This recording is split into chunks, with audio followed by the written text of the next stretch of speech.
Hello मैं beautiful वाइटी family. तो कैसे हैं आप लोग? आई होप आप बिल्कुल ठीक ठाक होंगे। मैं भी एकदम ठीक ठाक हूँ। तो चलिए दोस्तों, फिर से स्वागत है आपका time to expose with Nita के पॉडकास्ट में। तो गाइस, मुझे ना एक बात समझ में नहीं आती है, अगर आपको आएगी तो प्लीज़ मुझे भी समझाना है ना।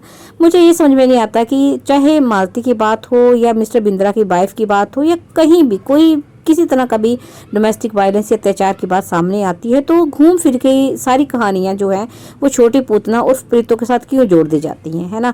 मतलब मालती के साथ जो हुआ या मिस्टर बिंद्रा की वाइफ के साथ जो भी हुआ वो सब कुछ कैसे मतलब प्रीतो के साथ जो है जुड़ सकता है, जबकि जो हर इंसान की कहीं ना कहीं अपनी परिस्थिति होती है, अपने हालात होते हैं, अपनी एक कहानी होती है ना।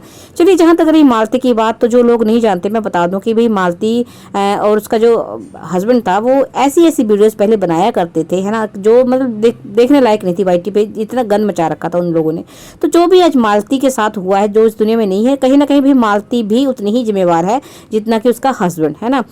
ऐसी ऐसी चीज़ें दिखाना वाईटी पे, फिर जो भाई बनाया उसका मतलब कहीं ना कहीं वो फेक शादी दिखाई, बेशक पति की बातों में आकर, है ना, पर लोगों को बेवकूफ़ बनाने की कोशिश करी गई और बनी कौन? बेवकूफ़ बन गई वो खुद, और अपनी ज़िंदगी से हाथ धो बैठी। तो कहीं ना कहीं उसको अपने कर्मों का हिसाब चुकाना पड़ा। और देखिए, जहाँ तक रही अब उसके हस्बैंड की बात, तो उसको भी जो है फल भुगतना ही पड़ेगा। ऐसा नहीं है कि भाई कर्म किए हैं तो उसका फल भुगतना नहीं पड़ेगा, उसको भी सजा मिलेगी ही मिलेगी, है ना।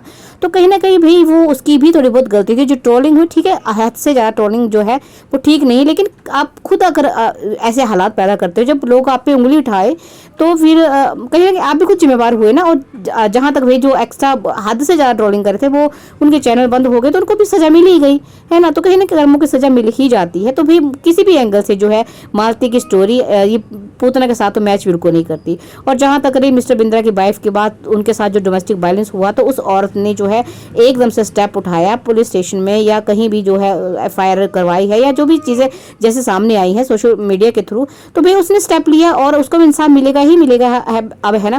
तो अगर बात कर ली जाए छोटी पूतना की, तो भाई अगर उसके साथ सच में डोमेस्टिक वायलेंस हुआ था तो वो हमें कहीं भी किसी वीडियो में क्यों नहीं देखा? उसके साथ अत्याचार हो रहा था वो हमें क्यों नजर नहीं आया?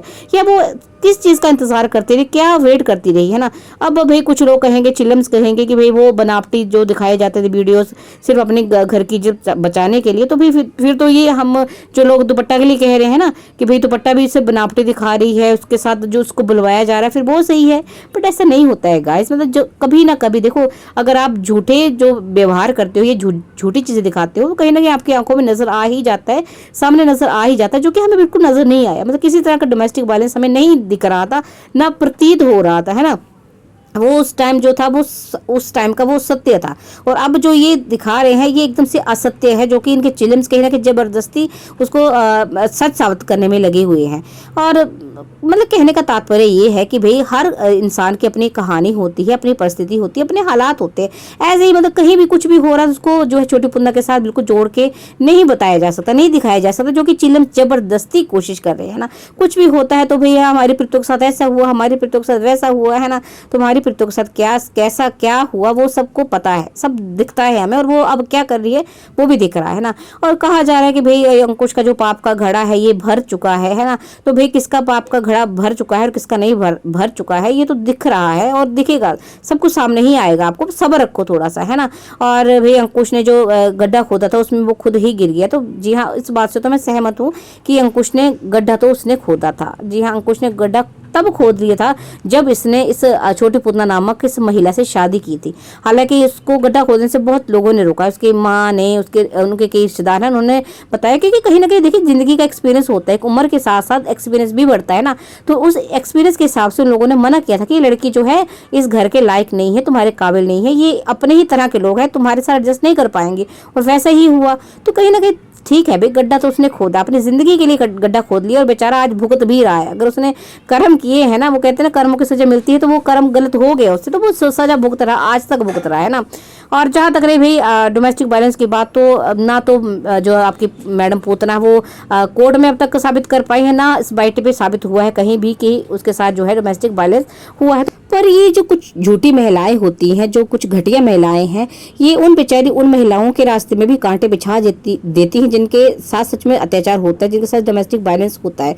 पता है क्या होता है कि ऐसी ऐसी महिलाएं जब कोर्ट्स में जाती हैं ना, जब मतलब अपने ये जो डोमेस्टिक वायलेंस का ड्रामा करती हैं, फिर जब इनकी सच्चाई सामने भावनाएं आती है लोगों के, तो जो दूसरी महिलाएं जिनके साथ सच में अत्याचार हुआ था उन पर भी लोग शंका करते हैं कि शायद ये भी उन्हीं उसी कैटेगरी में है जिस कैटेगरी की ये पूतना जैसी महिलाएं हैं ना, जो जिन्होंने बिना मतलब थोड़ी छोटी छोटी कहते हैं ना एडजस्टमेंट को या थोड़े थोड़े जो तालमेल बिठाने को ही जो है डोमेस्टिक वायलेंस का नाम दे दिया होता है। इन महिलाओं के कारण जो है वो बेचारी पीड़ित महिलाएं भी कहीं ना कहीं सफर करती है ना, कहीं ना कहीं परेशानी सामना करती हैं इन झूठी महिलाओं के कारण। तो बस मैं तो इतना कहना चाहती हूँ गाइस कि ऐसी महिलाओं का जो है पर्दाफाश होना चाहिए, इनके जो मुखोटे लगे हैं, इनके नकाब लगे हैं ना झूठे, वो बिल्कुल सामने आना चाहिए दुनिया के, ताकि कम से कम ऐसी महिलाएं जिनको सच में जरूरत है इंसाफ की, उनको इंसाफ मिल सके। तो चिल्ड्रंस तुम लोग भी थोड़ा दिमाग के जो अपने घोड़े दौड़ाओ, अपना दिमाग साफ करो और मत लोगों को गुमराह करो, मत ऐसे ऐसे लोगों को मतलब परेशान करो या ऐसी स्थितियां पैदा करो जिससे कि वो लोग परेशान हो जिनको सच में इंसाफ की जरूरत है ना। और जहां तक रही भाई कि व्यूज आते हैं, किसी के बहुत अच्छे व्यूज आ रहे हैं तो वो नीयत दिखाते हैं तुम्हारी नीयत बहुत अच्छी है इसलिए तुम्हारे व्यूज अच्छे आ रहे हैं, तुम्हारी नीयत अच्छी नहीं इसलिए व्यूज नहीं अच्छी आ रही। तो ऐसा नहीं होता है भाई, बड़े बुजुर्गों ने कहा भी है कि कलयुग है और इस कलयुग में जो है ना पाप अच्छा खासा फलेगा फूलेगा, जो पुण्य है जो सच्चाई है वो कहीं ना कहीं दबती नजर आएगी। तो ऐसा ही कुछ हो रहा है। और वैसे भी भाई तमाशा देखना किसको पसंद नहीं है। अब देखिए आम बाइटी की बात छोड़िए, अगर आम जिंदगी में भी जैसे किसी घर में खूब हो हल्ला हो रहा होता है, तमाशे लग रहे होते हैं, तो बहुत भारी संख्या में भीड़ वहां है ना जुट जाती है, इकट्ठी हो जाती है ना। तो वैसे कुछ बाइटी का भी हाल है। अगर जितना आप तमाशा दिखाओगे, जितना जिंदगी का मजाक उड़ा के अपनी जिंदगियां है ना दिखाओगे, अपनी मतलब तमाशा दिखाओगे, आप समझ रहे हो ना मैं क्या कहना चाहती हूँ। तो लोग आते ही हैं देखने भाई, इसमें कहीं आजकल मैं कहूँ एक बात कहूँ, टैलेंट का तो बाइटी में नामो निशान ही नहीं रहा। बस आपको क्रिंज मतलब पैदा करना आना चाहिए। जितने बड़े आप क्रिंज ब्लॉगर हो उतने ही आपको व्यूज आते हैं ना। तो ये कोई मतलब टैलेंट वाली चीज नहीं है कि व्यूज है। और वैसे भी एल्गोरिदम है वाईटी का, ऊपर नीचे होता रहता है। तो इसमें ना तो फूलने की जरूरत है कि हमारे व्यूज ज्यादा आ रहे हैं, ना निराश होने की जरूरत होती है कि व्यूज कम आ रहे हैं। देखिए सब कुछ वक्त का खेला है, क्या पता कब वक्त जो है पलट जाए उलट जाए, है ना, कुछ नहीं कहा जा सकता। पर खैर चिल्लम्स को तो ऐसे बकवास करना ही है, क्योंकि दिमाग अब दिमाग से पैदल है ना। और बाकी जो बचा कुछ दिमाग है वो उस डीजे ने बनना खत्म कर दी है। तो ऐसे ये बकवास करते रहेंगे, हमें फर्क नहीं पड़ता। चलिए खैर गड्ढा किसने किसके लिए खोदा है और कौन किस में गिरा और किसका पाप का घड़ा भर गया वो तो वक्त बताएगा ही। आई होप जो मैं आप छोटी सी बातें आपके सामने लेके आई हूँ वो आपको समझ में आई होंगी गाइस। मेरे खैर मेरे तो मैंने पहले कहा मेरे सब्सक्राइबर या मेरे जो दोस्त गाइस हैं ये बहुत समझदार हैं, इनको बहुत जल्दी समझ में आती बातें और मुझसे पहले समझ में आती है। लेकिन चिल्ड्रंस तुम भी थोड़ा सा अपना है ना अपना ज्ञान बढ़ा लो तो अच्छा ही तुम्हारे लिए, बाकी तुम्हारी मर्जी है, मजे करो। चलिए गाइस अभी के लिए इतने काफी, मिलते हैं नेक्स्ट ऑडियो में, तब तक के लिए बाय टेक केयर। हाँ अगर आपको मेरे ऑडियोज पसंद आ रहे हैं ना प्लीज लाइक कमेंट शेयर करना बिल्कुल ना भूले, और जो लोग नए हैं वो चैनल को सब्सक्राइब करिए। तो चलिए मिलते हैं नेक्स्ट ऑडियो में, तब तक के लिए बाय टेक केयर।